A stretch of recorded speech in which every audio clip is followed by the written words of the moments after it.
નમસ્કાર મિત્રો, શું તમે સવારે પથારીમાંથી ઉઠો છો, સોફા ઉપરથી ઉઠો છો અને નીચે બેસીને જમીને ઉઠો છો ત્યારે તમારી કમર પકડાઈ જાય છે, તમારી ગરદન પકડાઈ જાય છે? તો આ વિડીયો તમારા માટે જ છે.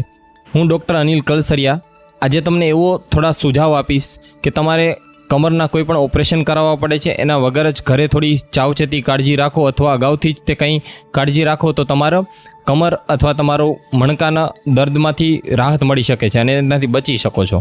કમરના દુખાવાના 3 મુખ્ય કારણ હોય છે. પહેલું કારણ આપણો પોસ્ચર.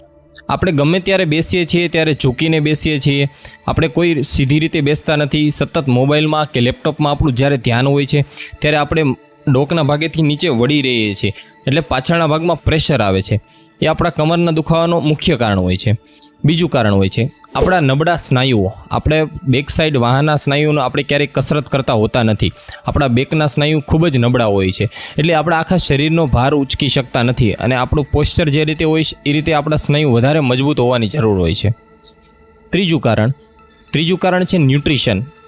કેલ્શિયમ છે, B12ની ડેફિશિયન્સી. ખાસ કરીને તમે 30+ થાવ એટલે આપણે વેજીટેરિયન હોઈએ તો એમાં ખાસ કરીને B12ની અને કેલ્શિયમની ડેફિશિયન્સી હોય છે. આપણે રેગ્યુલર કંઈ પણ ફૂડ છે, સપ્લિમેન્ટ છે કે લેતા હોતા નથી. ઘણા દર્દી ક્લિનિકે આવીને એમ કહેતા હોય છે કે સાહેબ કમરથી નસ દબાય છે ત્યારે દુખાવો છેક જણજણાટી નીચે સુધી જાય છે, પગ સુધી જાય છે. તો આ શું હોય છે? તો આવા રોગને સાયટિકા કહેવાય છે. જ્યારે કમરના ભાગમાંથી પાછળ 2 ગાદી દબાય છે તેની વચ્ચે એક સ્નાયુ આવેલું હોય છે, નસ આવેલી હોય છે, એ દબાય છે ત્યારે દુખાવો છેક પગ સુધી જાય છે.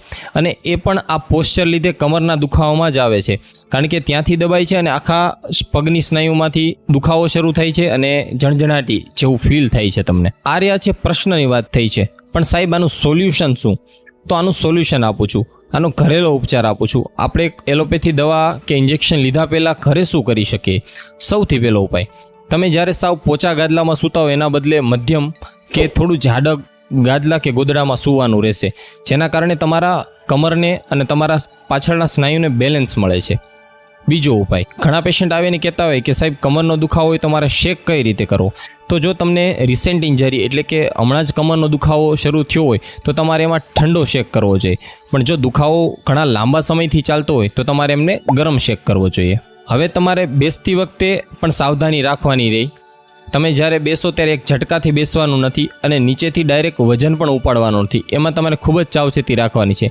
અને તમે જ્યારે બેસીને લાંબા સમય સુધી કામ કરો છો ત્યારે દર 1 કલાક કે 5 મિનિટ સુધી ઊભી અને વોકિંગ કરવાનું રહેશે અથવા એકાદી ઉઠક બેઠક કરવાની રહેશે. જ્યારે તમે એકની એક જગ્યાએ લાંબા સમય સુધી બેઠી રહ્યો છો ત્યારે આ પ્રશ્નો ઘણા વધી જાય છે, સ્નાયુઓ તમારા જકડાઈ જાય છે.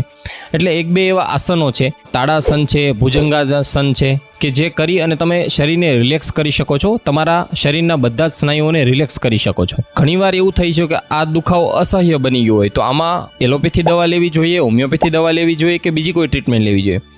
તો એલોપેથી દવા જ્યારે તમે લેવાની શરૂઆત કરો છો તો પેઇન કિલર જ હોય છે, તો તમારા કિડની અને લીવરને તો નુકસાન કરે જ છે, સાથે સાથે પેટમાં બળતરા, એસિડિટી પણ ઉપાડે છે. તો આમાં જ્યારે તમે હોમિયોપેથી દવા લ્યો છો તો એ રામબાણ ઇલાજ જેવું હોય છે. એ તમારા ગાદીનો સોજો પણ ઓછો કરે છે અને તમારા ગાદી જે ઘસાણી હોય છે, દબાણી હોય છે, એને ફરીવાર હેલ્ધી બનાવે છે. આ વિડીયો તમને સારો લાગ્યો હોય તો લાઇક કરો, શેર કરો અને સબસ્ક્રાઈબ કરો.